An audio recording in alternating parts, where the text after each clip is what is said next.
Hablemos en conjunto la verdad.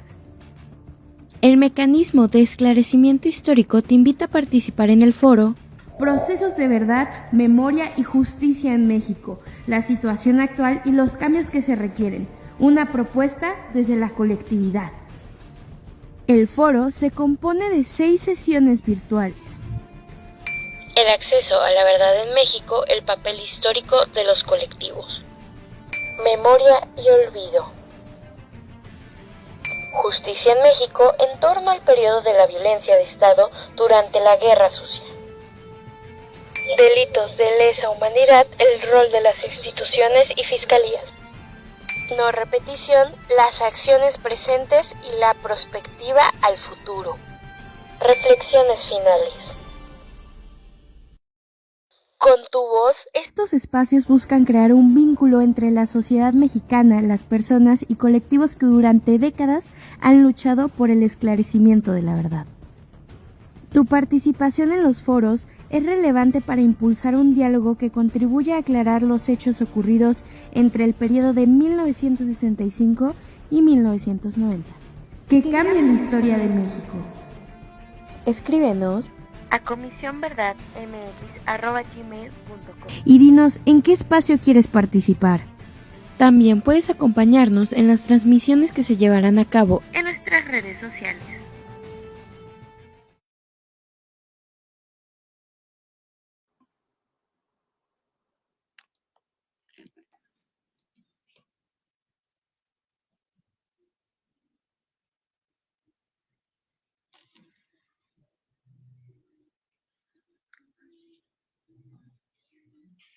Muy buenas tardes a todas, a todos.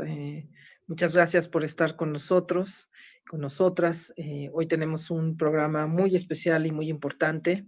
Quien va a moderar hoy nos va a ayudar a presentar a nuestros invitados. Luego yo daré unas palabras y daremos comienzo con el foro. Muchas gracias por estar aquí. Gracias, comisionada. Bueno, también agradecerles que se hayan conectado esta tarde. Agradecemos tanto la participación de los ponentes que nos acompañan el día de hoy, también a quienes nos siguen por la transmisión en redes sociales, a este tercer foro dedicado a la reflexión y el análisis sobre los procesos de verdad, memoria y justicia en México. Una propuesta sobre las colectividades. Y bueno, a nombre del mecanismo de esclarecimiento histórico, de las personas comisionadas, del equipo de comunicación y el equipo específico de metodologías participativas que encabeza y dirige la comisionada, la doctora Eugenia Alier, nos es muy grato estar el día de hoy.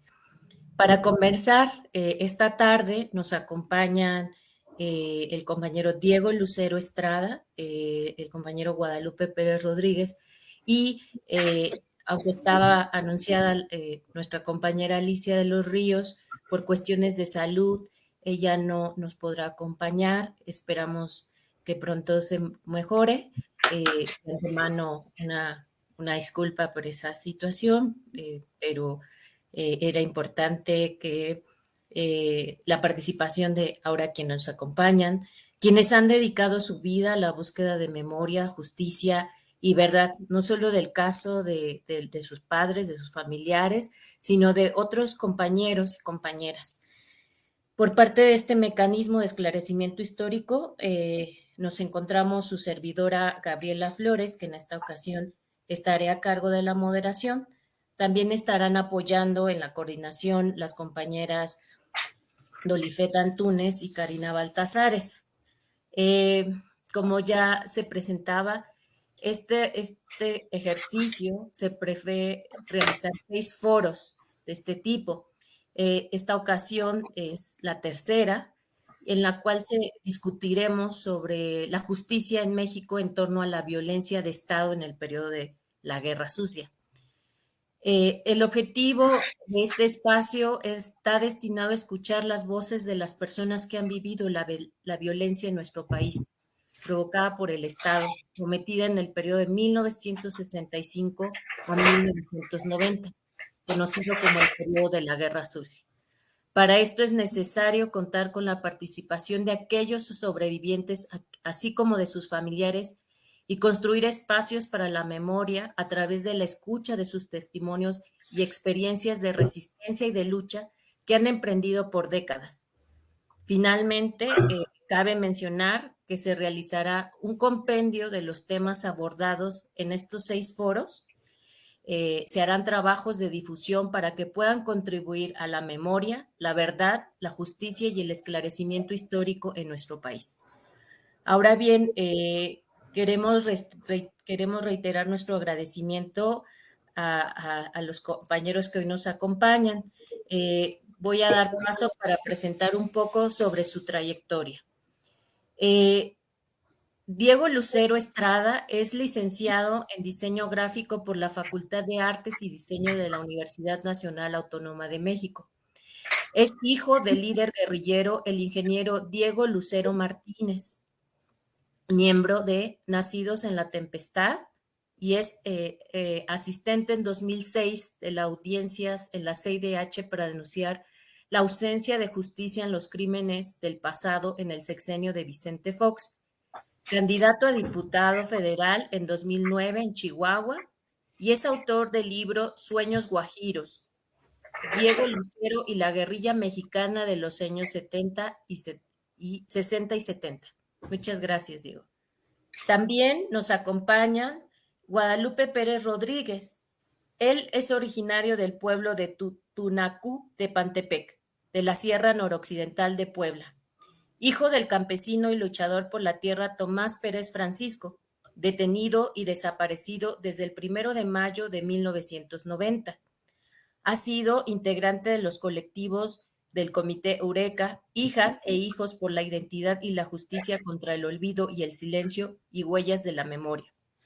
Actualmente forma parte de la Coordinadora Regional de Acción Solidaria en Defensa del Territorio Huasteca Totonacapan, coautor del libro Desaparecidos e Migrante del Mediterráneo, es que el italiano, en italiano, editado por la Universidad de Turín en 2018. También ha escrito artículos sobre memoria, verdad, justicia, no repetición, de pueblos indígenas y defensa del territorio y tierra y territorio, cuerpo, cosmovisión y tejido de rompimientos comunitarios por represión en las comunidades de Pantepec. De formación académica en técnico superior universitario en administración por el Sistema de Universidades Tecnológicos, y cuenta con estudios de educación en derechos humanos, género y construcción colectiva. Muchas gracias también, Guadalupe, por acompañarnos. Les comento que la dinámica para esta sesión se considera que los invitados nos puedan compartir su ponencia en un tiempo de 20 minutos. Posteriormente abriremos un espacio de 20 minutos aproximadamente para el intercambio con la audiencia de preguntas y comentarios, y finalmente cada ponente tendrá un espacio para el cierre de su presentación. Sin más por el momento, le doy la palabra a la comisionada Eugenia. Muchas gracias, Gabriela, por la presentación que nos has hecho el foro. Yo creo que me gustaría insistir a nombre también de mis compañeros Abel Barrera, David Hernández y Carlos Pérez, que este espacio lo hemos pensado como un espacio en el cual la verdad, la memoria y la justicia pues no se construye solamente desde la Comisión de la Verdad, desde las instituciones gubernamentales o de los organismos de la sociedad civil. Por supuesto que se ha construido particularmente, ya lo decías, Gabriela, desde sobrevivientes, familiares, colectivos que llevan décadas luchando. Y por eso consideramos que necesitábamos un foro en el cual pues las personas que han participado, que llevan muchos años en estos caminos, pues pudieran venir a decir su palabra, a hacerla saber, a darla a conocer. porque nosotros consideramos, nosotros, consideramos que no tenemos la verdad absoluta sobre estos procesos, ¿no? Tenemos un punto de vista más. Y por eso consideramos muy, muy importante la participación activa, ¿no? De sobrevivientes, familiares, colectivos, ¿no? Y no solamente como un dicho, ¿no? No solamente se trata de decir que están en el centro, sino de que realmente sean parte de este trabajo, ¿no? Aunque toda la responsabilidad es nuestra. Tanto Diego como Guadalupe, ¿no? Son dos personas que llevan muchos años, a pesar de ser jóvenes, llevan muchos años en estos caminos de la lucha por memoria, verdad y justicia. Alicia de los Ríos también, le mandamos un saludo desde acá y esperamos su pronta recuperación. Y para nosotros es realmente muy grato, Diego, Guadalupe, tenerlos aquí y poder escuchar su punto de vista sobre la temática tan importante de la justicia. Consideramos que el esclarecimiento, ¿no? La verdad histórica se ha ido construyendo en las últimas décadas, ¿no? Desde hace muchos años se construye de muchas maneras, se construye gracias a los archivos que estamos exigiendo que sean entregados y abiertos, pero se construye también, y lo sabemos, quienes hemos trabajado en estas temáticas desde hace mucho tiempo, se construye también con la voz de los propios participantes, con la voz de sobrevivientes y con la voz de familiares, ¿no? Por eso hemos tenido también un espacio muy importante para recabar información. Aquí hago un nuevo llamamiento a quienes no han dado su testimonio a que lo hagan, porque para nosotros la voz de las víctimas, la voz de quienes vivieron los hechos es fundamental. Creo, y quizá me estoy adelantando, pero creo, Diego, Guadalupe, ya lo discutiremos después, que probablemente la justicia es la pata que más cojea en esta mesa, ¿no? La que menos desarrollo ha tenido en nuestro país, ¿no? Creo que tanto la memoria de manera nacional, de manera gubernamental, de manera independiente, se ha desarrollado, lo mismo que la verdad, ¿no? A través de la academia, a través de las distintas comisiones que se han creado, pero la justicia tenemos una deuda pendiente. Esa es mi opinión. Espero escucharles, Guadalupe y Diego, para poder intercambiar un poco más. Muchísimas gracias por estar aquí y muchas gracias también a quienes nos siguen a través de nuestras redes sociales. Les dejo la palabra. Gracias, comisionada. Pues si les parece bien, podríamos empezar esta primera momento con la participación de Diego. Tendrías 20 minutos, Diego, y previo te comento. ¿De acuerdo? Ok. Gracias. Gracias, Gaby, Dolifet, Karina. Hola, Guadalupe, muchas gracias también. Un saludo. Gracias, Eugenia, por eso de que somos jóvenes. Bueno, Guadalupe sí, pero nosotros ya no tanto.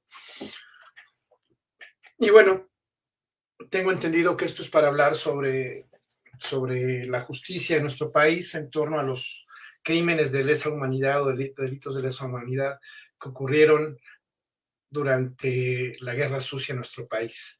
Primero voy a explicar brevemente quién fue mi padre, no todo el mundo seguramente lo sabe, cómo procesamos nosotros esto y después, bueno, todo lo que pienso sobre los intentos de justicia, de verdad, memoria, etcétera, en este país. Mi padre fue el ingeniero Diego Lucero Martínez. Él fue originario de Chihuahua, igual que nosotros. Muy joven él se decidió por cambiar las cosas en este país, primero por todas las vías, digamos, legales, vamos a ponerlo así. Fue presidente de la Sociedad de Alumnos de la Facultad de Ingeniería de la Universidad de Chihuahua. Pero él desde el 65 ya está involucrado de alguna manera, no sabemos a través de quién ni cómo, en algún movimiento guerrillero. Suponemos todos que fue el movimiento que asaltó ese mismo año el cuartel Madera, porque algunos meses antes, 2 o 3 meses antes del 23 de septiembre de 1965, un tío encontró armas largas en un closet en casa de mi abuelo, de mi papá. Entonces, bueno, él, por sus ideas políticas, lo corren de la Universidad de Chihuahua porque no solo era presidente de la Sociedad de Alumnos, sino que también era profesor. Él ya era estudiante de los últimos semestres y era profesor de la preparatoria y de los primeros semestres de matemáticas ahí en la Facultad de Ingeniería de la UACH. Lo despiden, le avisan que no va a encontrar trabajo. Se van primero mi madre y él a Coatzacoalcos. Se enferma muy feo mi madre, regresan a Chihuahua y luego acabamos viviendo acá mis hermanas, mis 3 hermanas, mi madre, mi padre y yo. Y al poco tiempo, mi padre ya decide, porque ya tenían un grupo, ya habían fundado un grupo al que Lucio bautiza como Guajiros, decide él y algunos otros volverse ya profesionales, vamos a llamarla así se decían entre ellos, ya abandonan sus lazos, sus ligas familiares y se dedican al 100% a la clandestinidad. Asaltan, etcétera. Mi padre dedica sus últimos años de vida a tratar de coordinar los diferentes grupos que estaban surgiendo, tanto urbanos como rurales, ¿no? El FUS, el MAR, las FLN, ¿no? Los procesos, los lacandones, Lucio y Genaro en Guerrero, etcétera, ¿no? Y andaban ya en todo eso, ya habían hecho algunas cosas juntos, independientemente de las expropiaciones, ¿no? Y en un triple asalto en Chihuahua, uno de ellos fracasa, y en ese banco, conocido como Chubiscar, que lo acaban de modelar, creo que acaban de poner un Oxxo ahí, muere una prima de mi madre en combate. Acribillan a otro de los guerrilleros, otro queda herido, José Luis Alonso Vargas, y el chofer, cuando ve lo que ocurre, se va, Mario.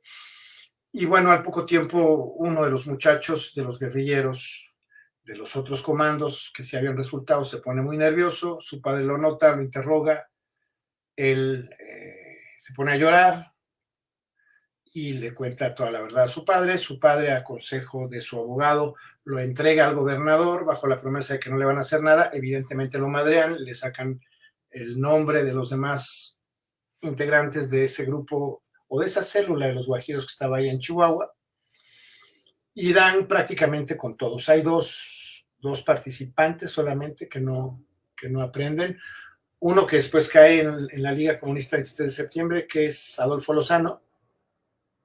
Él sale de la expropiación, se sube a un autobús y se va a su natal Torreón, se va a La Laguna, y Mario Holguín, que él se va y parece que una hermana lo saca de ahí en una avioneta, porque tenía un novio que tenía una avioneta, entonces lo sacan de ahí, y fuera de ellos dos, a todos los demás integrantes de esos 3 comandos que expropiaron esos 3 bancos en Chihuahua en enero del 72, los aprenden.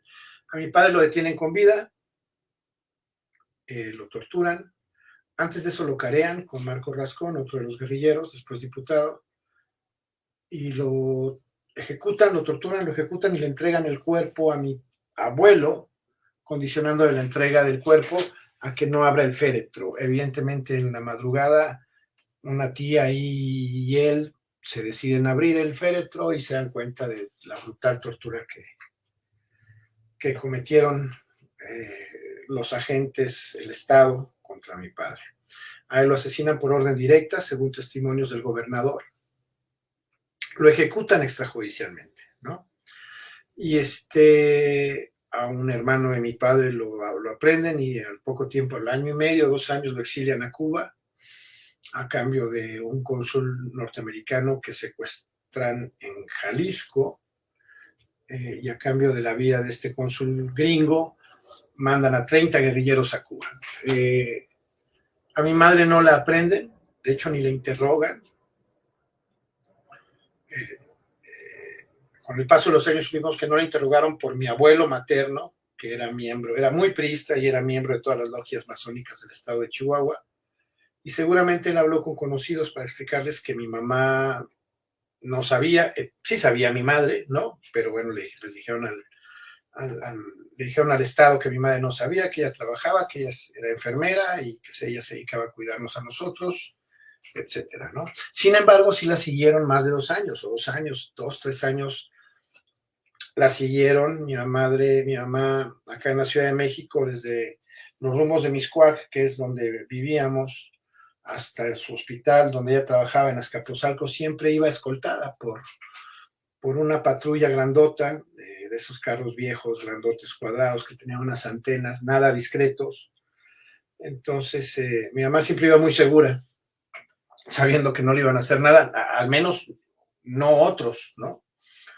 En ese lapso, la Liga Comunista 23 de septiembre expropia ese hospital antes de unos aguinaldos que iban a pagarle a todo el personal de ahí, del hospital de Pemex de Azcapotzalco, y la policía se presenta a interrogar a los jefes de mi madre para preguntarles sobre su comportamiento, etcétera, ¿no? Entonces, bueno, nosotros crecemos de manera normal, ¿no? Bueno, normal sin mi padre y sabiendo todo esto.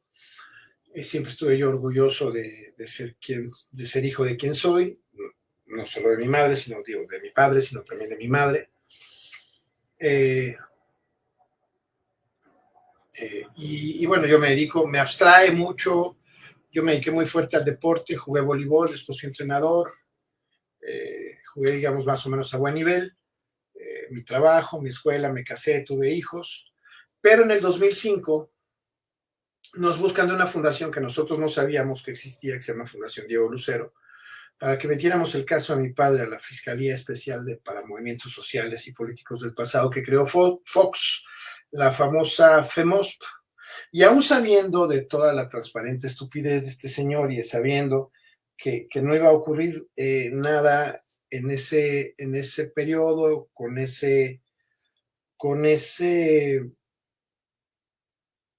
la fiscalía, que no íbamos a conseguir absolutamente nada, decidimos meterlo porque pensamos que era importante que hubiera un proceso judicial. No sabíamos, bueno, yo no sabía hasta ese 2005, cuando me empiezo a involucrar yo con todo este mundo al que perteneció mi padre, ¿no? Donde hay sobrevivientes, donde hay historiadores, investigadores, familiares, hijos, madres, hermanos, de quienes se decidieron a tomar las armas después de no encontrar otras vías, después de que el Estado les había mostrado una y otra vez que la única manera de comunicarse con él y de obtener algo era mediante la violencia, porque así es como hablaba el Estado.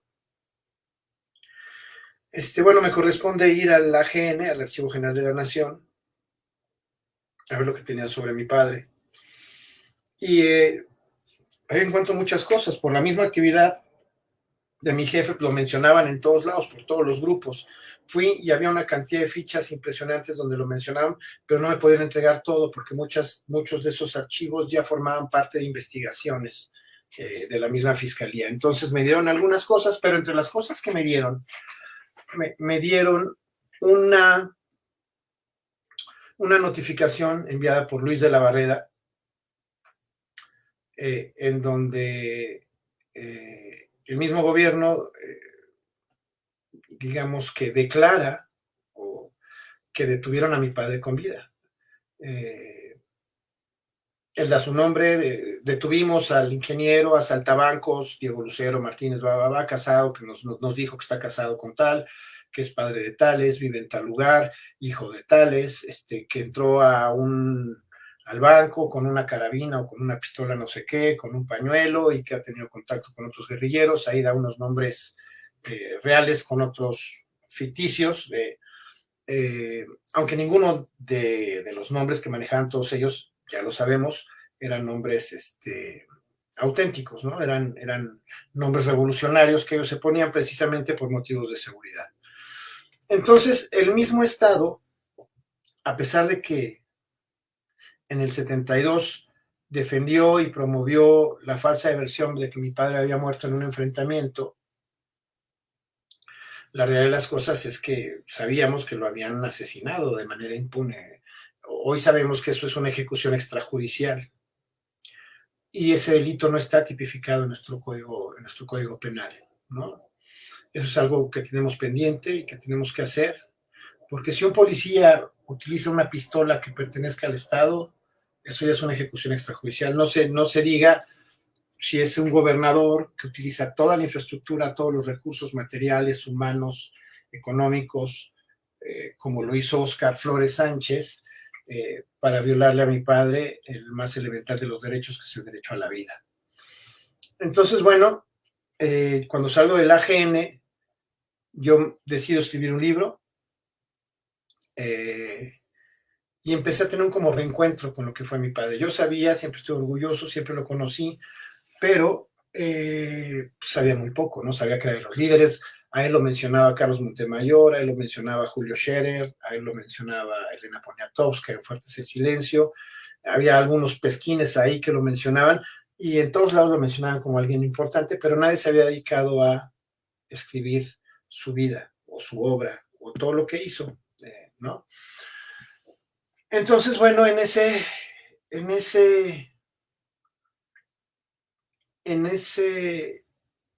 como despertar, vamos a llamarlo así, o en esa presentación o en ese involucramiento con este mundo, me empezaron a invitar de varios lugares a formar parte de colectivos y empezar a tratar de hacer algo. Yo, en la ceguera con la que había crecido, vamos a llamarle así, o antes de despertar de la Matrix, yo decía que yo estaba bien, que yo tenía mi trabajo, tenía mi familia, mis hijos, que yo no tenía nada ni que hablar, ni que escuchar, ni a quien platicarle nada, ni a quien escucharle nada. Hasta que una guerrillera, en paz descanse, a quien amamos mucho todos los que la conocimos, Minerva Armendáriz, cuando yo estaba hablando con ella y ella me estaba ayudando para escribir el libro de mi padre, me sugirió que yo debería de involucrarme en todo esto, porque había, hasta donde ella sabía, había 8 hijos de guerrilleros que se habían suicidado. Uno de ellos su hijo, Carlos Armendáriz, ¿no? Entonces, bueno, ahí yo regreso de Chihuahua y luego me comuniqué con la gente de Nacidos en la Tempestad, que fue en donde yo me pareció que más encajaba, ¿no? Por diferentes motivos, ¿no? Y bueno, a partir de ahí hemos estado estudiando, evidentemente hoy conozco mucho más del tema, sé de la tremenda impunidad que se vive en este país, ¿no? Porque ha sido brutal el silencio de todo el aparato que ha rodeado al gobierno, al poder, el poder de la comunicación, el poder de las iglesias, el poder de la gente conservadora.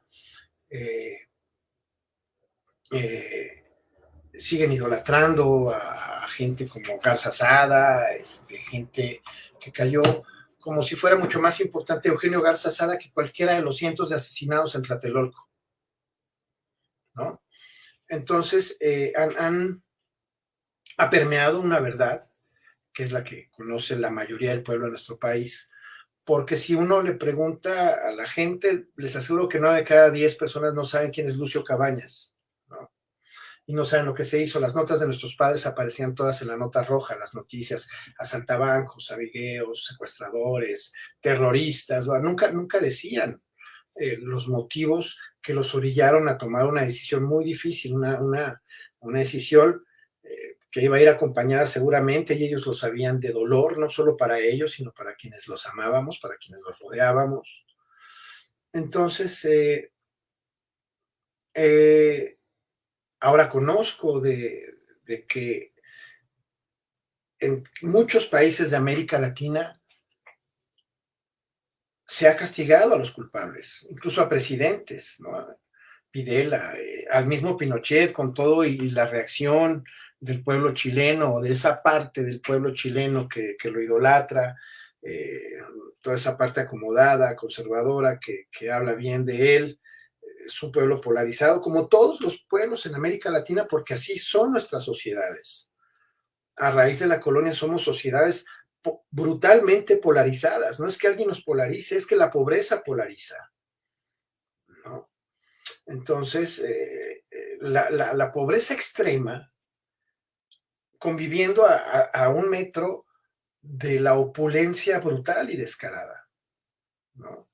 Entonces, todo este tipo de injusticias fueron las que llevaron a mi padre y a muchos otros que lo acompañaron a tomar esa decisión valiente, como bien dijo Salmerón, muy valiente, no cualquiera lo hace, le duela a quien le duela, ¿no?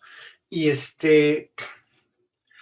bueno, infelizmente nos hemos dado que la justicia en nuestro país no solo es ciega, es sorda, es muda, es estúpida, es idiota, es vendida, es corrupta. Ya sabíamos, porque Fox, después de crear la fiscalía, a los 8 días en España le preguntan, oigan, que se va a investigar, señor presidente, todo lo que ocurrió durante la Guerra Sucia, y con esa transparente estupidez que le soltó él, sí, pero ya todo prescribió, ¿no? Entonces, no se imaginaba que la Suprema Corte iba a determinar que la desaparición forzada no prescribe, ¿no? Los delitos de lesa humanidad no prescriben, ni la tortura, ni la desaparición forzada, ni la ejecución extrajudicial. Entonces, a pesar de todo eso, quienes nos atrevimos o quienes tuvimos, acierto o no, no sé, los que tomamos la decisión de interponer denuncias, bueno, tenemos ahí casos avanzados, ¿no? Echeverría, que es, pienso yo, el principal criminal de lesa humanidad de este país, al menos de la segunda mitad del siglo pasado hasta hoy. Bueno, quién sabe con Calderón y con Salinas, pero bueno, puro pelón, puro descabellado por ahí. Parece que son los peores, pero se fue impune prácticamente. Aunque haya gente que dice que estuvo preso en su casa y no sé qué, y va, en realidad murió impune. En ese periodo en el que estaba supuestamente preso en su casa, muchos hablan de que se le veía mucho en Cancún o en otros lugares. Entonces, infelizmente murió impune. Y yo no sé cómo lo lograron. Me acabo de enterar que en Colombia muchos de los generales que cometieron delitos de lesa humanidad están confesando todo lo que hicieron. Están diciendo dónde están los cuerpos, ¿no?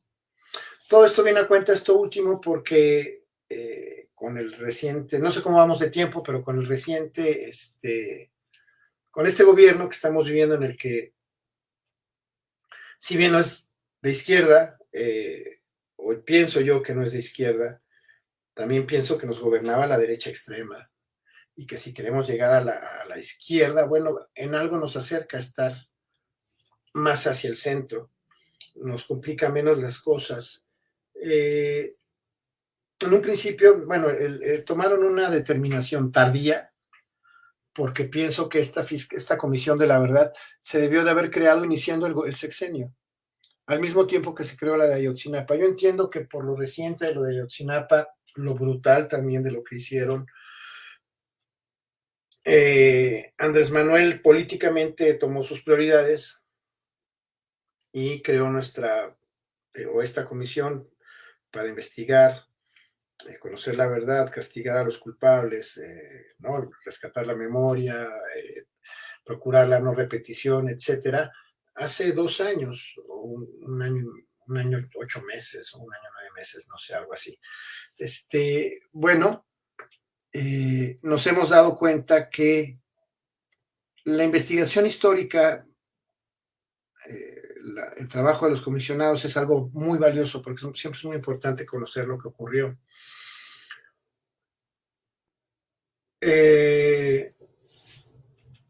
Este instrumento está compuesto por, creo que son 5, ya tiene rato que no hablo de esto, pero es verdad, justicia, búsqueda, memoria, y le llaman reparación.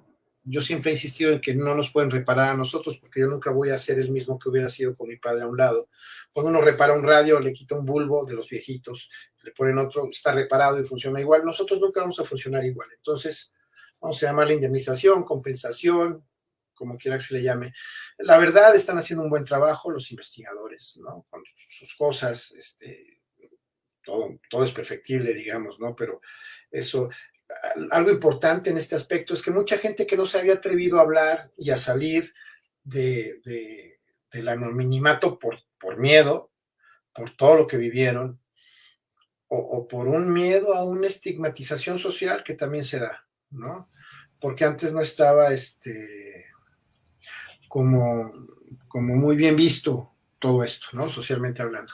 Entonces, bueno, lo de la historia ahí va, lo de la memoria ahí va, lo de las indemnizaciones se supone que ahí va, pero para conseguir el castigo a los culpables y para conseguir la localización de nuestros desaparecidos, de las madres de nuestros amigos, de los padres de nuestros amigos, los hermanos, estamos encontrando mucha resistencia porque se requiere forzosamente, dicho por Alicia de los Ríos, mi hermana entrañable, no dejaron pistas, no dejaron huellas en el ejército. La Dirección Federal de Seguridad los tomaba y los entregaba.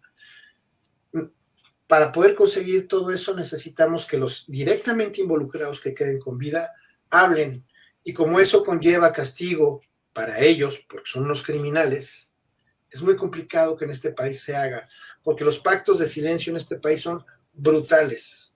Con lo que está ocurriendo con la investigación de Ayotzinapa nos podemos dar cuenta. 18 asesinados de los testigos claves. ¿Por qué? Porque querían hablar, o porque estaban dispuestos a hablar. Hasta ahí me quedo, yo pienso, ¿no? Qué importante, Diego, todo lo que en estos minutos nos compartes.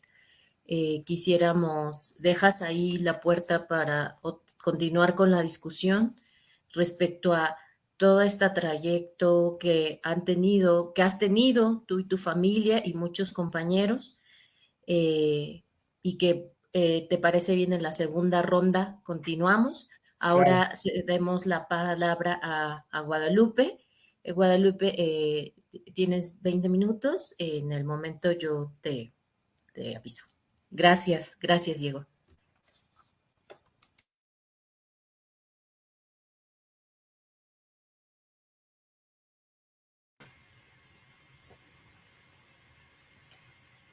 Siswat, buenas noches a todas las personas que ven esta transmisión. Agradecer la oportunidad de compartir este espacio con Diego, tal vez con Alicia a la distancia y en el pensamiento seguramente.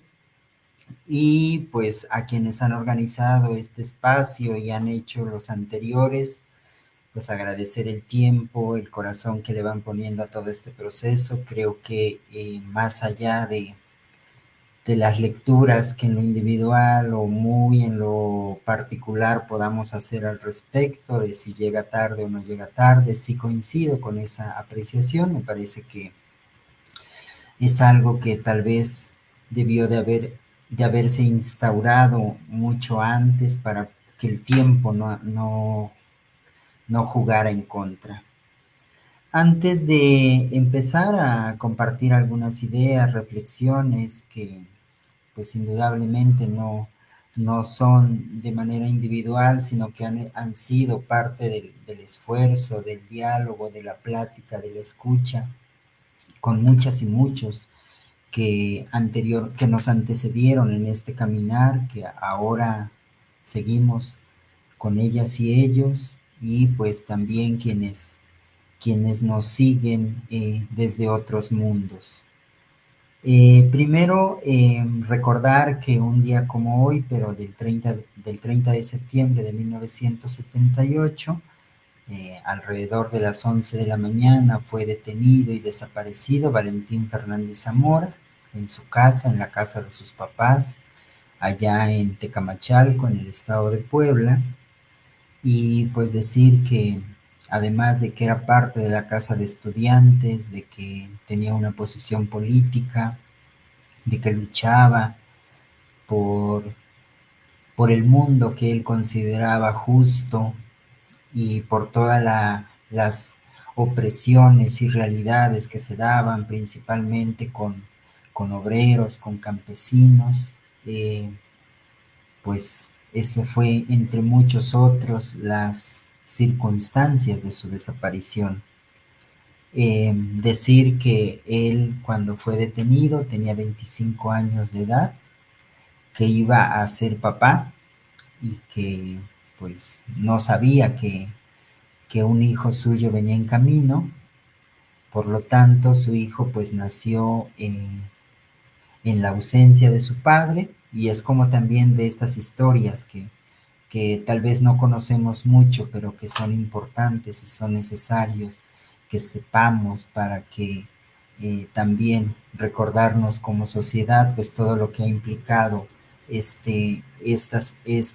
situación de represión, de violencia desde el propio Estado. Agradecer a Isela, su hermana, la incansable lucha que ha tenido en todo este tiempo.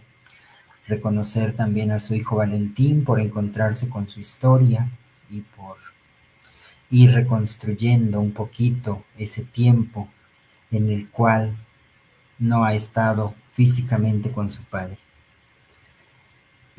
Pues como ya se decía, efectivamente, creo que la justicia tal cual está enunciada en la Constitución, en los tratados, etcétera, en las recomendaciones, pues es algo que no vemos materializado en estas historias de desaparición, sino que es algo que está muy lejos todavía, incluso para poder plantear una ruta de decir, ¿será posible desde el plano institucional, desde el plano formal, legal, la posibilidad, el acceso a la justicia?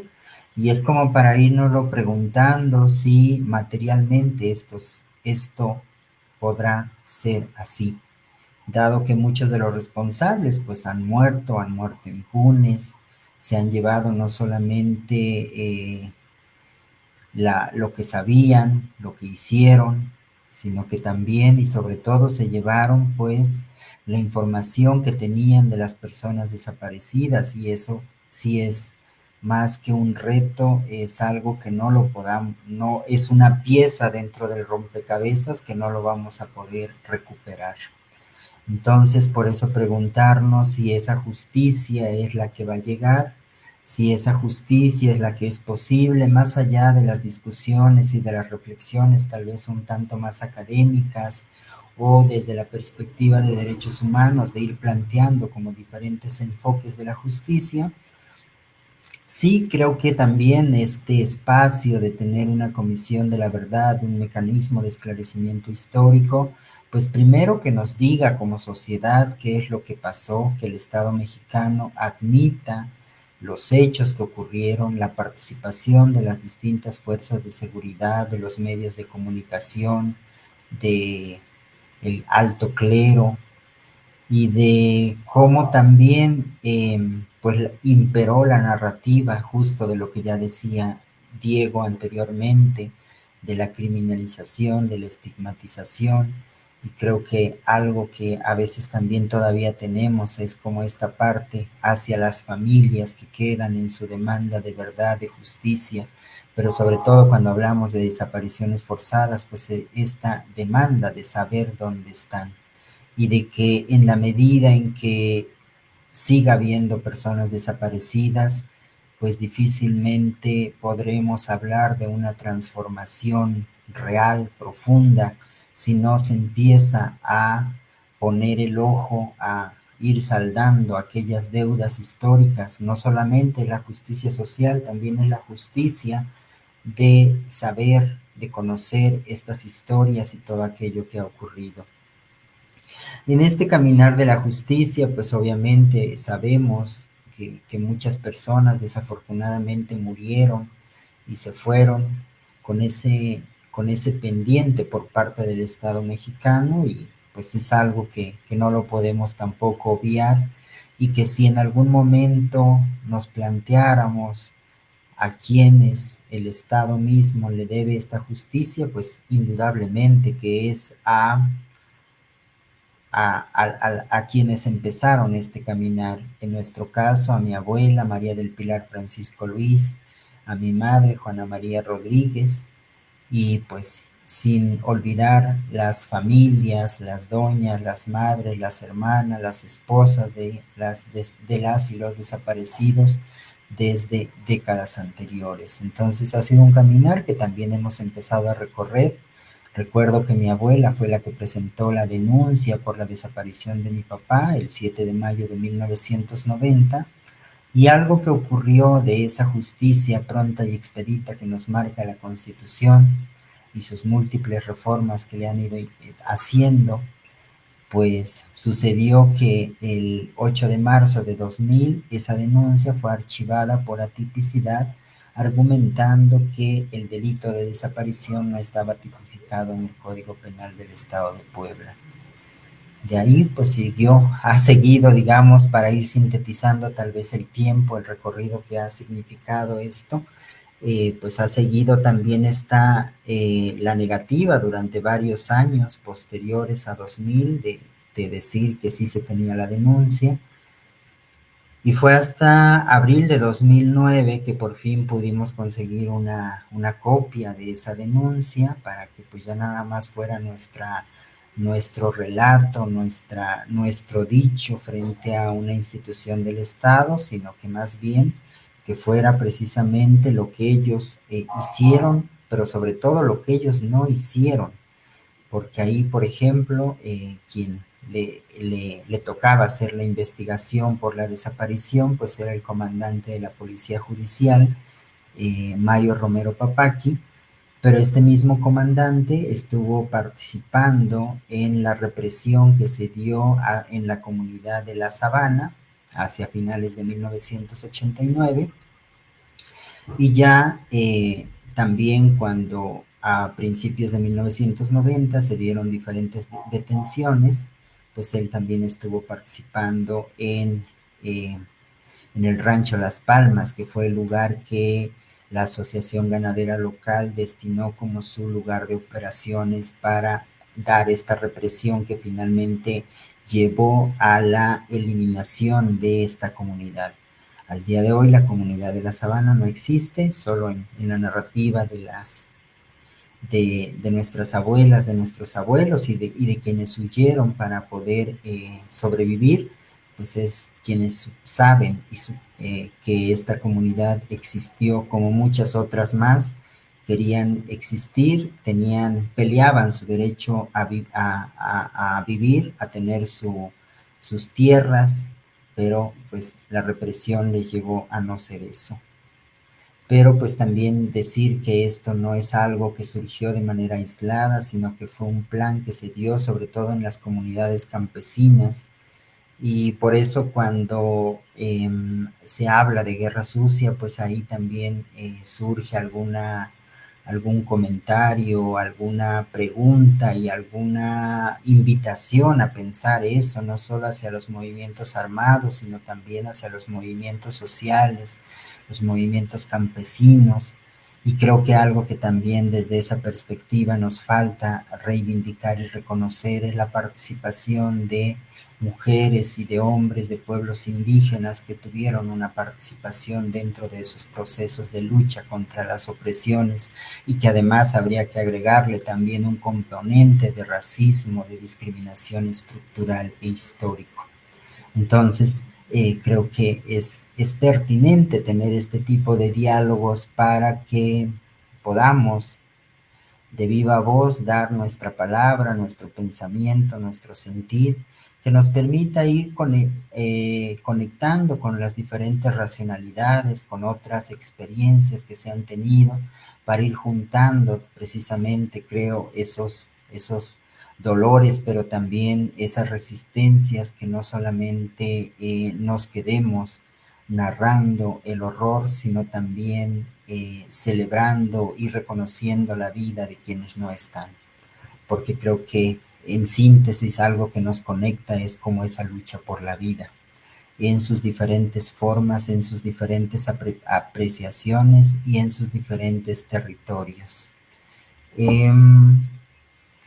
Creo que es algo que cuando hablamos de justicia también habría que imaginárnosla tal vez desde nuestras propias realidades, desde nuestros propios contextos, en nuestra historia, pues algo que hemos sido también, por eso decía al principio que no es, que parte de lo que uno puede compartir en estos espacios, pues no son palabras que surgen al vacío, sino que también reflexiones, diálogos que van surgiendo con muchas y con muchos, ¿no? Donde nos vamos replanteando, nos vamos planteando también qué es lo que está pendiente, qué es lo que nos falta y cómo también ir construyendo tal vez ese espacio tal vez más pedagógico hacia la sociedad para hablar de estas historias, para que no se considere que son del pasado, para que no se piense que ya lo tenemos que superar o que ya lo tenemos que olvidar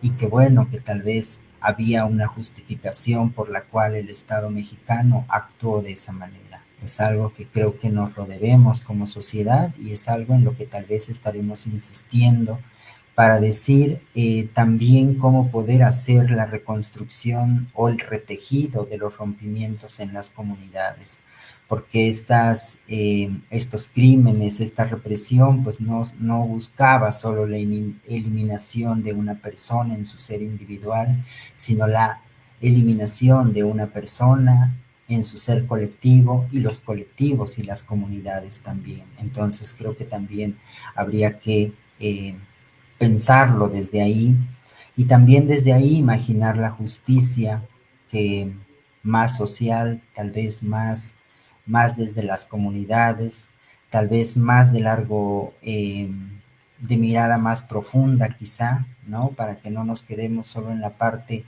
meramente formal de la justicia, porque esa es la que nos ha fallado, esa es la que le ha fallado a este país y no solamente a las familias de personas desaparecidas, sino también a quienes por diferentes situaciones se ven involucrados en este tipo de circunstancias.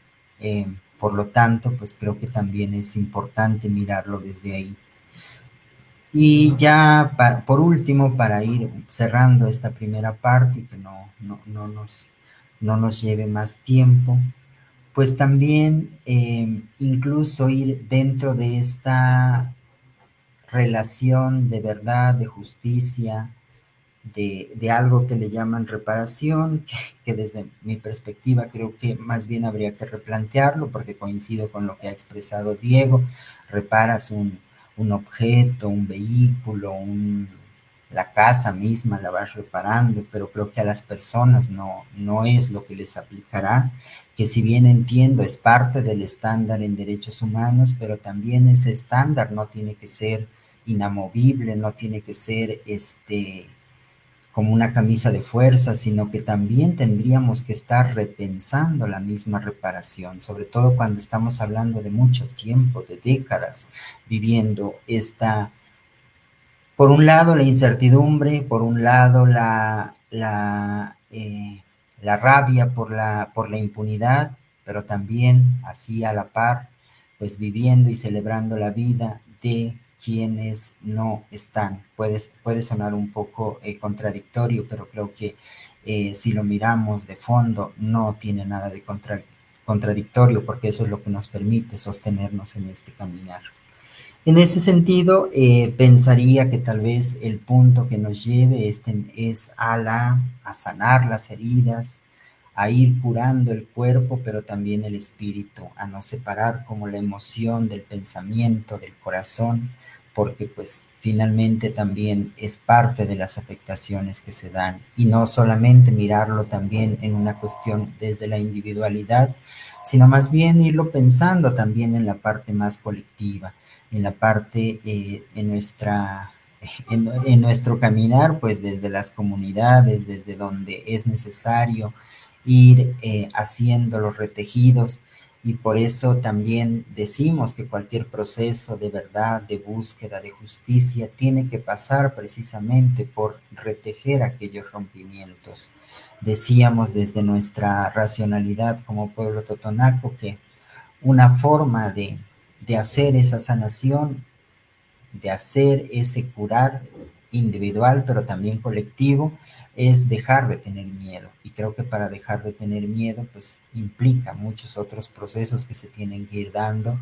Y me parece que ahí es donde estaría precisamente el llamado de, de estos espacios como la Comisión de la Verdad, como el mecanismo de esclarecimiento histórico, para tener como el primero reconocer como esas racionalidades, esas perspectivas también que vamos teniendo, que vamos construyendo, y pues finalmente la contundencia de lo que vayan a informar no solo a las familias, sino a la sociedad en su conjunto. Pues ahí lo dejaría. Muchas gracias. Gracias, Guadalupe, por tan, en tan, en estos minutos nos compartes todo el trayecto que tanto como tú lo expresabas y también Diego, este camino recorrido que que han sido pasos a veces difíciles, ¿no? Especialmente con las instancias de procuración de justicia.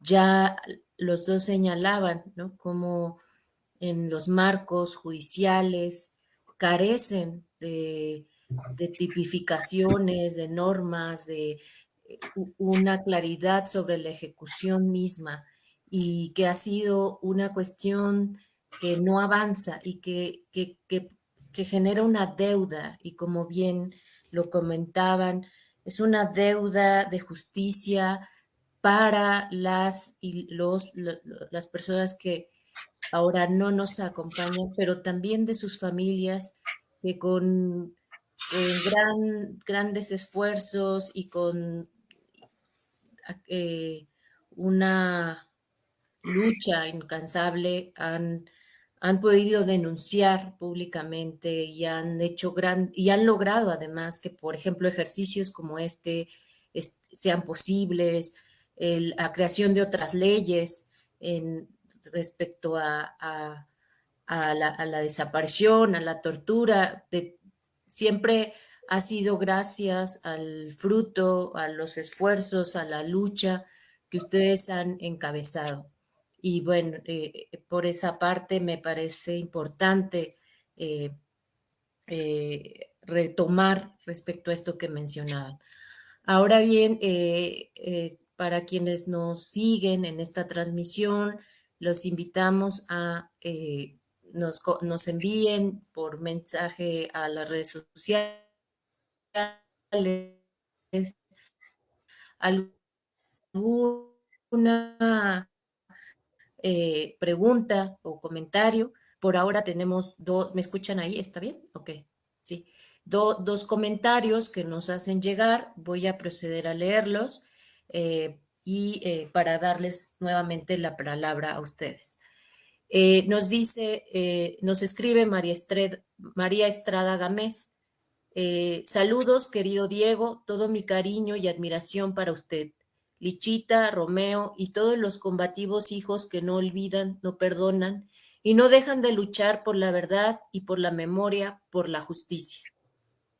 También escribe Marisela Valderas Silva. Un reconocimiento a Eugenia Alier y a todos los que están impulsando este proceso, a pesar de las trabas. Gracias a Diego y Guadalupe por compartirnos su testimonio. Por ahora son comentarios que nos han compartido a través de las redes.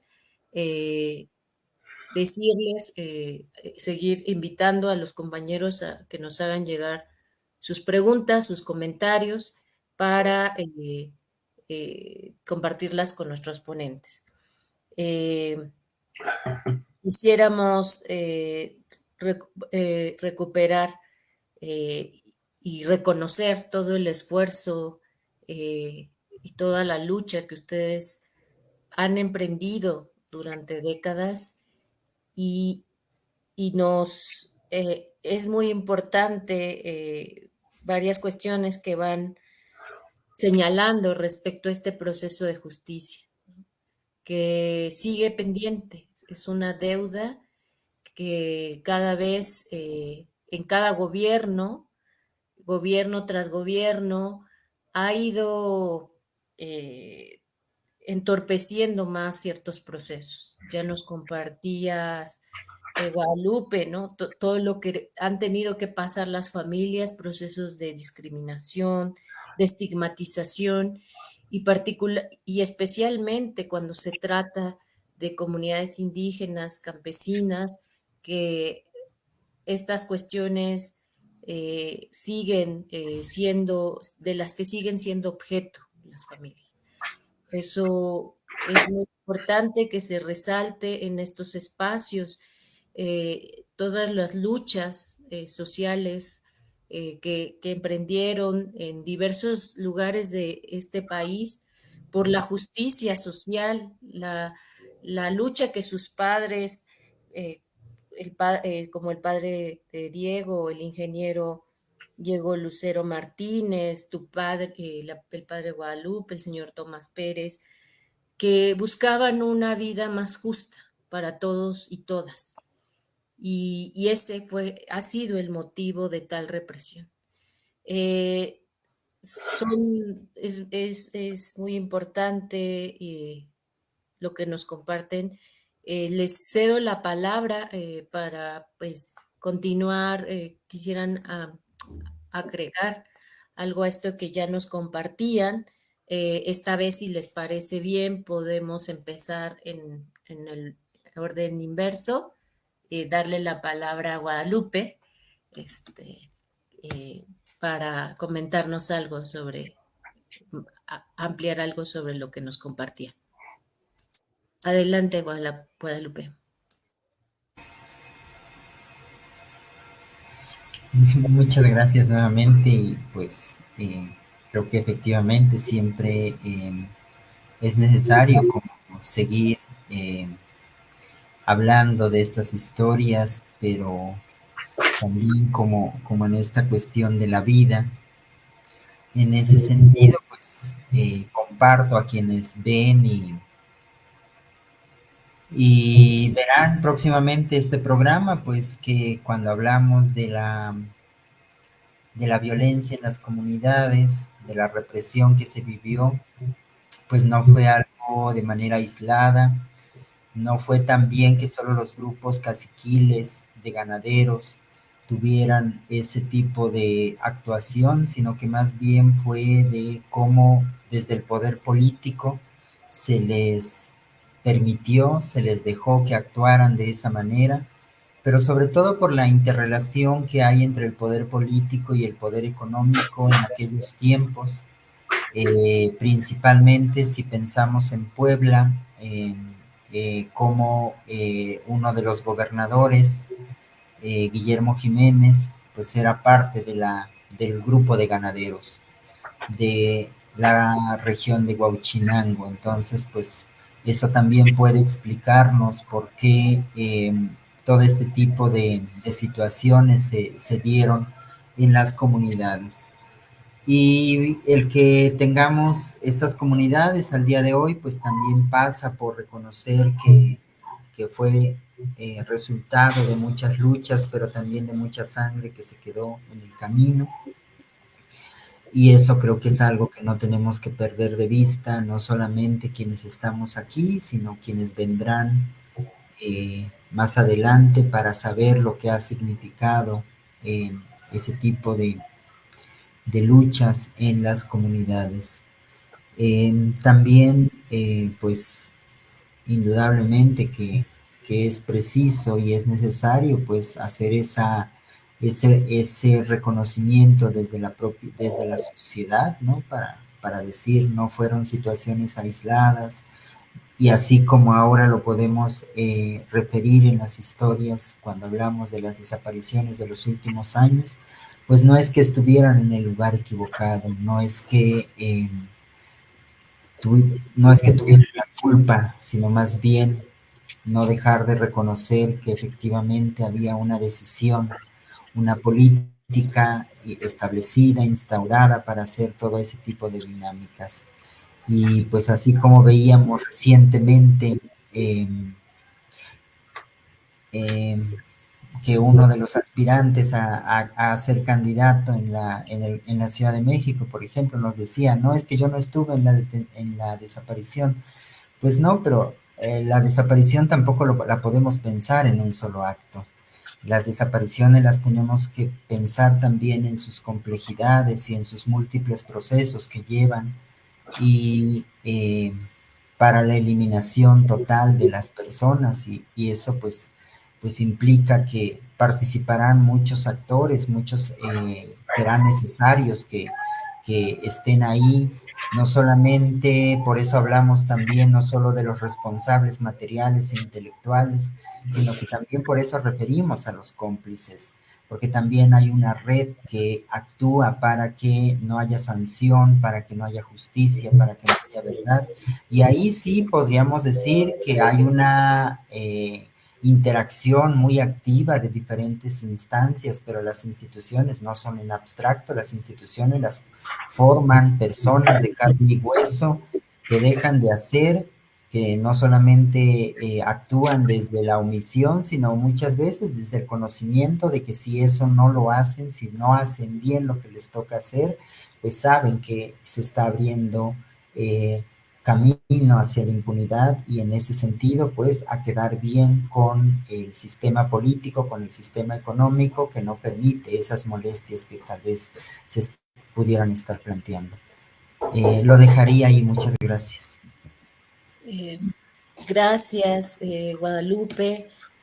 Es fundamental señalar la complejidad de las redes que participaron en la perpetración de tales, de aberrantes hechos, como es la desaparición y las graves violaciones a derechos humanos. Antes de darte la palabra, Diego, quisiera compartirles aquí una pregunta que nos hacen llegar a través del Facebook. Pregunta Fernando Márquez, ¿qué piensan de los alcances de la justicia transicional y los mecanismos empleados como es la misma Comisión de la Verdad? ¿Cuál es su balance del mismo? ¿Qué opinas al respecto, Diego? Y unos minutos para también... Claro. Gracias. Desde que yo ingresé, o desde que me reencontré con el mundo al que perteneció mi padre, hablaban mucho los abogados, derechohumanistas y mucha gente que llevaba mucho tiempo en todo esto, hablando de justicia transicional. Específicamente en el sexenio de Vicente Fox y cuando se creó esta Fiscalía Especial, pero yo no encontraba ninguna transición, pues, cuando llega Fox al poder, ¿no? Todavía no habían terminado de contar los votos y más rápido que inmediatamente Ernesto Zedillo salió a declarar la victoria de Vicente Fox y a decir que era un gran cambio y que había una gran democracia, etcétera, etcétera, etcétera, ¿no?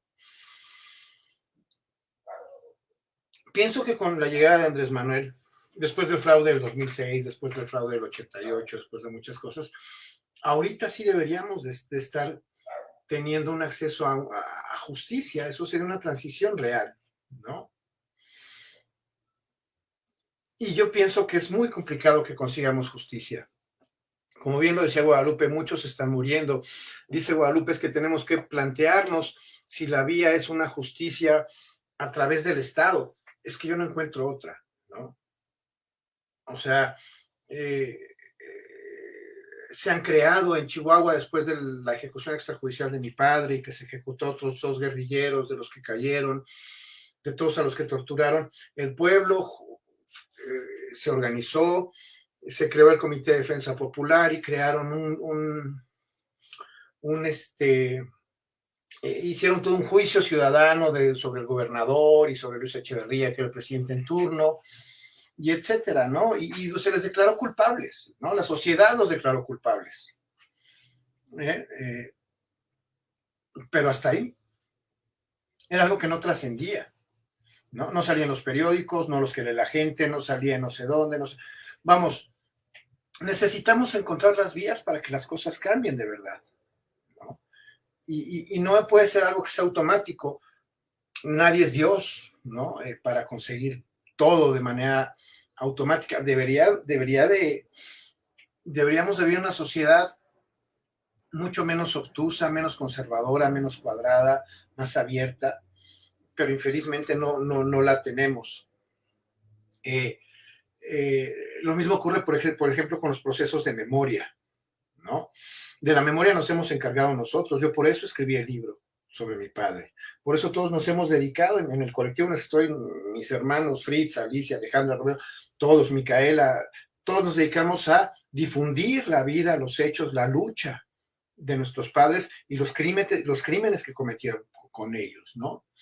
Sé que en Hijos México muchas veces han ido y han cambiado nombres, ¿no? Le han puesto ahí letreros y han quitado los nombres de calles y de avenidas que tienen nombres de perpetradores, pero no son cosas que perduren, ¿no? Sí es un paso, por ejemplo, que ya el nombre de todos nuestros padres aparezca, no en los libros de texto, porque todavía no ocurre eso, pero sí en los libros de instrucción para los profesores, que van a ser quienes les enseñan a los chavos en este nuevo sistema educativo que están lanzando, que tanta controversia ha soltado, todo lo que ha costado que los chavos de hoy se reúnan y protesten y digan y mienten madres y demás. A nuestros padres no se les permitía, ¿no? Todavía hace no muchos años estaba muy fuerte hablar de muchas cosas. Entonces, esto de la justicia transicional, a mí me suena algo, les reconozco, yo no soy abogado y no soy derecho humanista, yo me he relacionado con todo esto a raíz de lo que cometieron con mi padre, a raíz de la escritura que se trataba de rescatar su vida, ¿no? No de revivir muertos, sino de rescatar vidas, de rescatar obras, de rescatar luchas, ¿no? Entonces, primero tenemos que tener una transición real, porque todavía Andrés Manuel está muy amarrado al ejército, ¿no? El presidente actual está muy amarrado al ejército y muchos lo entendemos, porque si no estuviera así, si no estuviera el ejército con el Tren Maya y con no sé qué, se ha metido con intereses tan fuertes Andrés Manuel, que ya no estaría gobernando ahorita. Mucha gente me dice, es que ya no estamos en el 73, cuando lo de Pinochet. Bueno, no hace mucho acaban de pasar cosas en Sudamérica muy fuertes, ¿no? En Brasil, etcétera, ¿no? Golpes blandos, golpes medianos, golpes duros. Entonces, cuando vino la gente de la Comisión de la Verdad de Colombia, estuvimos hablando con ellos y algo que le preguntaban que les preguntábamos acerca de cómo hacer para deconstruir, para desbaratar toda la versión muy bien formada, muy fortalecida, que ha brotado desde el gobierno, desde las cúpulas del poder económico, que trabajan y son quienes ponen a los que están gobernando, desde las iglesias, desde la Iglesia Católica, desde el ejército, desde los medios de comunicación que les pertenecen a ellos, los medios de comunicación masivos. Todo esto que estamos viviendo hoy es un gran avance. Que podamos estar aquí, nos puedan estar escuchando y que la verdad no sea todo lo que decía Sabludovsky, como mi abuelita siempre lo ponía y después López Dóriga y mucha gente toda le cree a Loret y a Broso, etcétera, ¿no? Entonces, ¿cómo hacemos para deconstruir? Ella nos dijo algo, esta persona, creo que era argentina o colombiana, ya no me acuerdo, nos dijo, en nuestras sociedades tenemos muy pocas coyunturas las cuales aprovechar. Y tenemos que hacer uso de ellas, ¿no? Y tenemos que obtener lo más que se pueda de ellas. Y yo pienso que en esta Comisión de la Verdad hay cosas rescatables. Hay otras que infelizmente se van a quedar truncas, ¿no? El hecho de que esta comisión no tenga un brazo legal para judicializar los resultados de las investigaciones es un defecto muy grave. Cojea muy fuerte esta comisión en ese sentido. Y van de la mano la justicia, el castigo a los culpables, con la localización de los desaparecidos. Porque todavía hay personas vivas que saben dónde están. Todavía hay algunos que a lo mejor en aquel entonces no tenían puestos de mando, pero que estaban en el nivel operativo, que saben y deben de saber dónde están esos documentos que indican a quienes aventaron al mar en Guerrero, a quienes incineraron, a quienes enterraron, a quienes fueron a ejecutar en lo que hoy es el aeropuerto de Felipe Ángeles. Porque hay un libro muy famoso de un militar que declara, y él está exiliado ahorita en Canadá, que a él lo mandaban a ejecutar a prisioneros del campo militar número 1, a presos políticos, lo mandaban a fusilar a las instalaciones de lo que hoy es ese aeropuerto. Entonces, hasta ahí lo dejaría yo, ¿no? Guadalupe, si gustas también, ¿qué opinas respecto a esta pregunta que nos planteaba Fernando Márquez, aunado a lo que ya planteaba Diego? Muchas gracias a Fernando por la pregunta, por la pertinencia tal vez de seguir este proceso de diálogo y de escucha. Pues diría que creo que los conceptos también hay que no solamente construirlos desde una posición de a veces muy académica, a veces muy formal desde en la parte legalista o en la parte incluso como concepto de derechos humanos, sino que hay que irle poniendo contenido a partir de las vivencias y de las historias de las personas que han hecho en su momento todo este caminar. Me parece que es importante precisamente también tener estos espacios para escucharnos y para también poder reconocer las diferencias donde no podemos necesariamente coincidir, y creo que eso es válido y es necesario dentro de todo este caminar, no es nada homogéneo. Incluso en las historias, cuando yo estuve participando en colectivos de familiares, pues también sabía que no podíamos tener una dinámica homogénea, porque cada quien nos tocó vivirlo de diferentes maneras, porque el campo, para empezar, se vive de una manera a cómo se vive en la ciudad, etcétera, etcétera. Entonces creo que ahí también no pensar que el que no coincidamos en las apreciaciones de las diferentes referencias es que estemos confrontados, sino más bien son también las propias experiencias que cada una y cada uno le ha tocado construir y desde dónde indudablemente está diciendo lo que dice. Por lo tanto, pues sí pensaría que sí es como importante que podamos como explorar todas las posibilidades, todas las formas de construir justicia. Digo, pensar que hay una sola, diría, desde nuestra racionalidad, desde nuestro pensamiento, pues no se reduce solo a una, pero sin embargo creo que no hemos dejado de estar ahí. Por ejemplo, recientemente hemos tenido interlocución con la Fiscalía especializada para la investigación de desaparición forzada.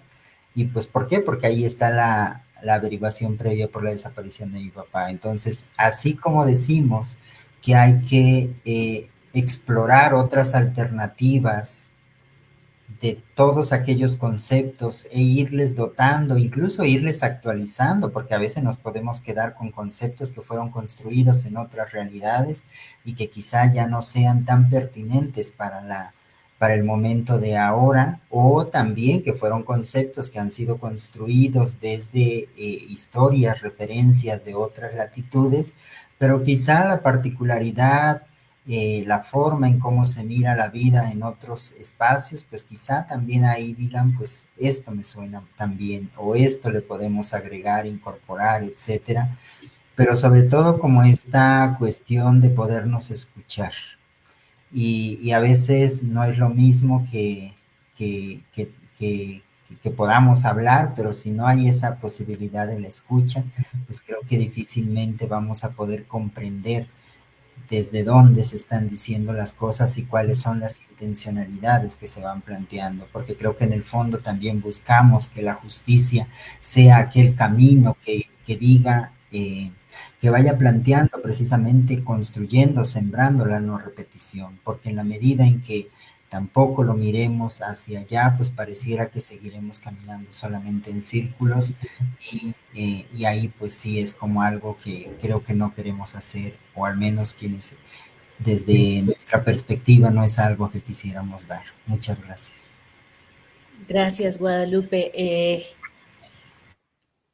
Como ya lo apuntaba al inicio la comisionada Eugenia, lo traigo a colación a partir de estas palabras que nos comparten Diego y Guadalupe. ver la importancia de la justicia más como un conjunto que conlleva distintas actividades y necesidades, ¿no? Ya Guadalupe nos invitaba como a pensar ese proceso de manera más amplia, ¿no? Recuperando toda esa enseñanza que se ha tenido a lo largo de esta lucha.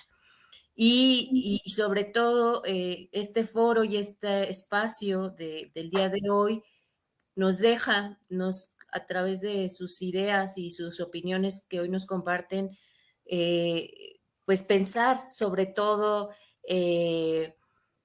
cómo podemos ir caminando para que estos cambios que se requieren en el país vayan y alcancen sus objetivos. En ese sentido, pues me gustaría, para ir cerrando, si nos compartieran algunas palabras de cierre de este evento. Podrían ser 10 minutos para compartirnos. Antes de eso, quisiera leerles el comentario de Juan Bautista Andalón, quien nos dice que lo poco que se ha logrado es gracias al pueblo. Nada se debe al gobierno. Es obligación del gobierno hacer justicia. Y bueno, con reconocer mucho este mensaje que nos hacen llegar, en ese sentido, pues reiterarles y solicitarles algunas palabras que vienen para ir cerrando este espacio. Ahora sí que les pediría a ustedes quién gustaría primero compartirnos. Diego. Es igual. Ok. Diego, está bien. Ok. Bueno, olvidé mencionar, por ejemplo, que es cierto que nosotros como familiares, como víctimas, nos quieran decir, nos querramos o no asumir, pues violaron los derechos fundamentales de nosotros, de nuestros familiares, etcétera. Somos nosotros quienes se han encargado de no dejar morir estos temas, quienes nos hemos aferrado a mantener vivos, a mantener viva la memoria de nuestros desaparecidos, de nuestros ejecutados, de nuestros torturados. Y nos hemos esmerado en dar a conocer sus vidas, sus logros, sus hechos. Pero es indispensable también ir avanzando. Por ejemplo, cada vez que yo voy a Ciudad Juárez, no he ido muchas veces en mi vida, pero de las últimas 3 o 4, una de las principales avenidas se llama Óscar Flores Sánchez, que fue el gobernador que ejecutó a mi padre, ¿no? Y eso no lo vamos a conseguir nosotros solos, ¿no? Sí tenemos que empujar, tenemos que exigir, pero el nombre de ese señor no tiene que aparecer en ninguna calle, en ninguna escuela, en ningún hospital, en ninguna clínica, en ningún puente, en ningún lugar debe de aparecer el nombre de ese señor, como tampoco debe de aparecer el de Luis Echeverría o el de Díaz Ordaz o el de, etcétera, ¿no? El de Rubén Figueroa, etcétera. Es muy largo es muy larga la lista.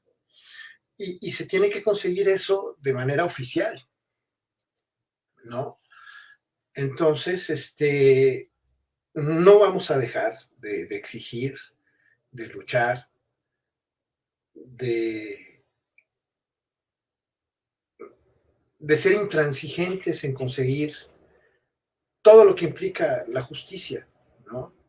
Porque la memoria y el hecho de que se sepa la historia es una manera de hacer justicia a la memoria de mi padre, a la memoria de Guadalupe, a la memoria de Alicia, madre, a la memoria de Lucio, de Genaro, de todos, desde el más conocido hasta el más anónimo, merecen el reconocimiento del pueblo, ¿no?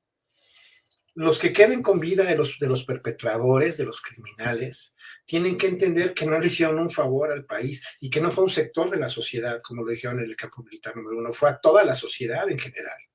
Lo que hicieron el 2 de octubre, lo que hicieron el 10 de junio, lo que se han cansado de repetir una y otra vez en Acteal, en Aguas Blancas, no es contra un sector de la sociedad. Es un sector de la sociedad el que tiene el valor de protestar y que tiene los ojos abiertos para entender muchas cosas que ellos han querido ocultar, para decir que algo no está bien aquí.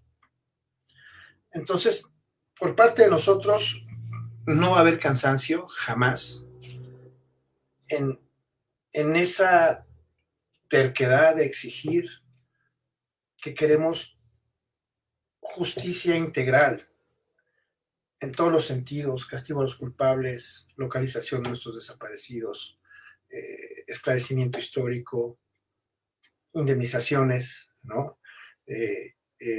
Y memoria, leyes de memoria que se respeten, que se implementen, que dejemos de encontrarnos con este tipo de nombres de perpetradores en todos estos lugares y que se dé a conocer lo que ocurrió.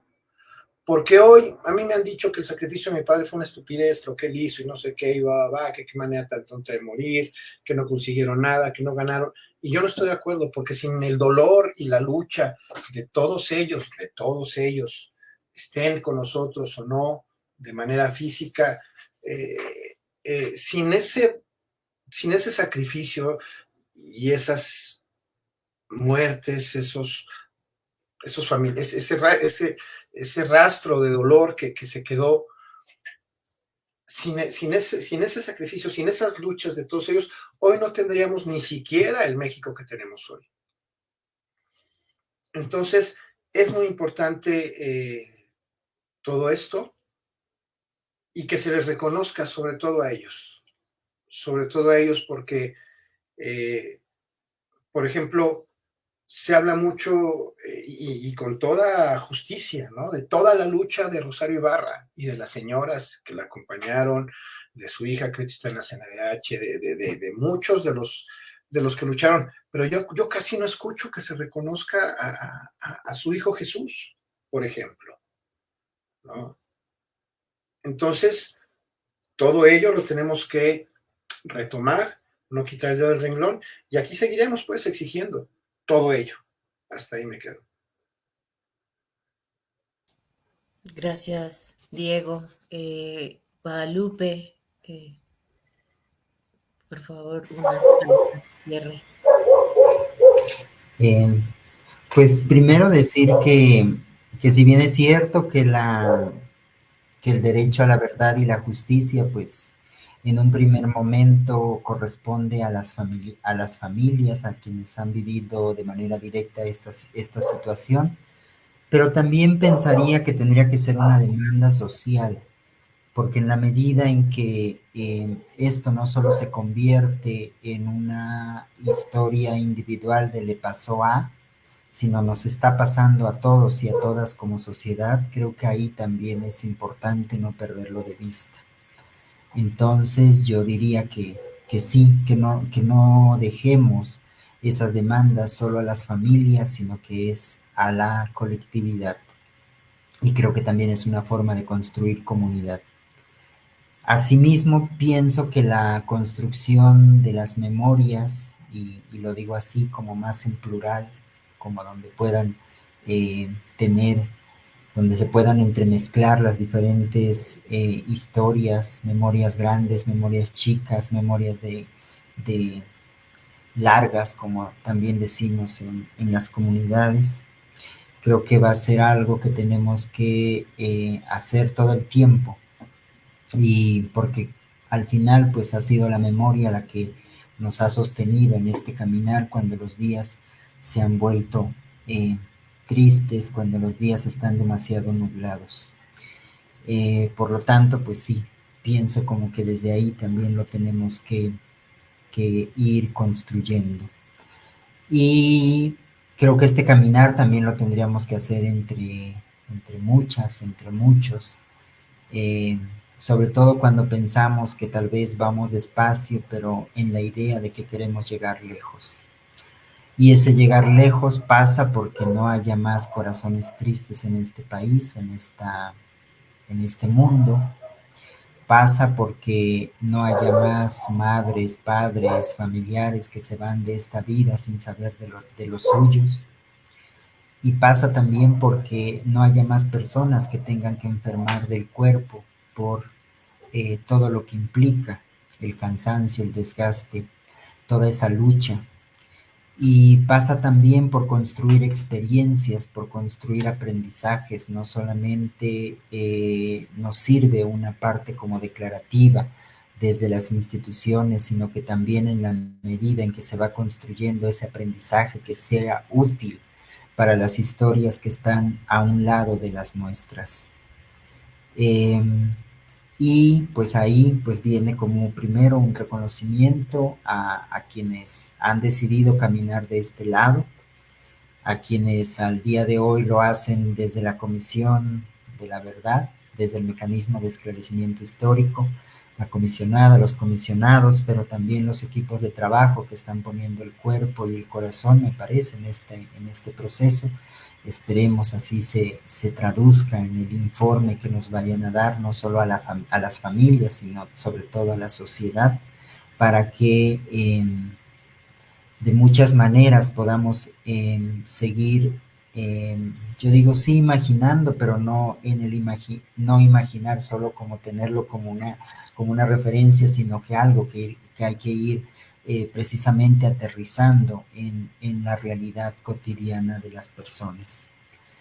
Y ya para concluir, pues decir que justo esos aprendizajes van precisamente en las instancias en las que ahora estamos participando como familia, ¿no? Desde la Fiscalía, desde la Comisión de Búsqueda, desde el propio mecanismo de esclarecimiento histórico, para decir, estamos tocando las puertas necesarias, lo único que pedimos es que haya esa articulación de todas las instancias para que de verdad podamos generar una forma diferente de abordar estas historias y que no sea lo convencional, porque lo convencional no sirvió, no ha sido útil para las demandas de las familias. Entonces, pues sí, es necesario mirarlo desde lo extraordinario que hay que pensar, desde aquel proceso más dialógico entre los distintos espacios, y aquí pienso la academia, pero también pienso las propias instituciones y las familias. Creo que a veces hemos hecho como esa respiración de decir, pues vamos, intentémoslo y esperemos que desde el otro lado pues estén a la altura de lo que implica atender historias de muchas décadas ya. Y ya para terminar y no quitarles más tiempo, pues diría que nos seguimos necesitando como personas, como familias, como personas que han decidido estar en este caminar, pues nos seguiremos necesitando todo el tiempo. En Totonaco hay una palabra que se llama Tamacahuamán y significa como que quién te hace fuerte, quién te sostiene. Y pensaría que eso es algo que pudiera sintetizar desde nuestra experiencia el habernos encontrado el día de hoy con todas las personas, porque al final son este espacio, son los diferentes espacios que se van poniendo para sostenernos en este caminar. Muchas gracias. Muchas gracias, Guadalupe, por tan sabias palabras. Hoy, esta tarde de sábado por la tarde-noche, nos convoca esto, la memoria, la justicia. Ha sido un foro muy enriquecedor, todas sus experiencias. Y bueno, le doy la palabra a la comisionada Eugenia Lier, que nos dirige unas palabras por esto. Gracias. Adelante. Pues sí, muchas gracias a Gaby, muchas gracias a Diego y a Guadalupe y a quienes nos han estado acompañando por las distintas redes sociales. Yo creo que quedan muchas cosas de lo que han dicho, ¿no? Retomo pues esto que ya comentábamos, ¿no? De que la justicia es más que solo la justicia penal, pero seguimos esperando la justicia penal, ¿no? Sin embargo, pues efectivamente la memoria el esclarecimiento, el dar a conocer a la sociedad son otras formas de justicia que son importantes también, como lo recalcaban ya ustedes. Creo, ¿no? Y tal vez con eso cerrar, ¿no? Que este camino, también lo han dicho, no se va a lograr si lo camina una sola persona, no se va a lograr si lo camina un conjunto de personas, lo tenemos que caminar todos y todas, tenemos que ser capaces de involucrar también a la sociedad mexicana, ¿no? Que la sociedad del pasado y del presente acompañe estas luchas y comprenda el valor de las luchas que se dieron en el pasado y las luchas que se siguen dando en el presente por transformar el país en el cual vivimos.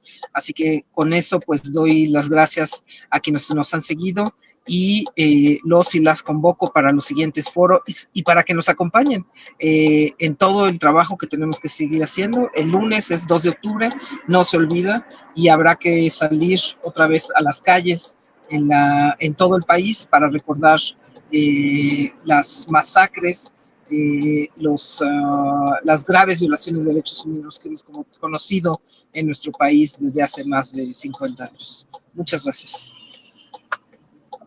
Gracias. Gracias, querida Eugenia. Pues bien, queremos reiterar nuestro agradecimiento para ustedes. Ha sido todos sus comentarios muy enriquecedores para el trabajo que realizamos al interior de este mecanismo, así como esperamos que estos espacios sean también, formen parte y abonen a sus propios procesos y sirvan para la difusión social como parte de esos procesos que se han llevado a cabo. Decirles para cerrar, estos foros se continuarán. La próxima sesión, la cuarta sesión, estará dedicada para discutir acerca del papel de las fiscalías, las instancias de procuración de justicia en la investigación de los casos de graves violaciones cometidas en el periodo de 1965 a 1990. Agradecer finalmente a quienes nos apoyan en el equipo de comunicación, al equipo de metodologías participativas, para que hoy se haya llevado a cabo este evento. Y pues un aplauso para ustedes, muchas gracias y bueno, nos vemos la próxima sesión. Hasta luego, un abrazo.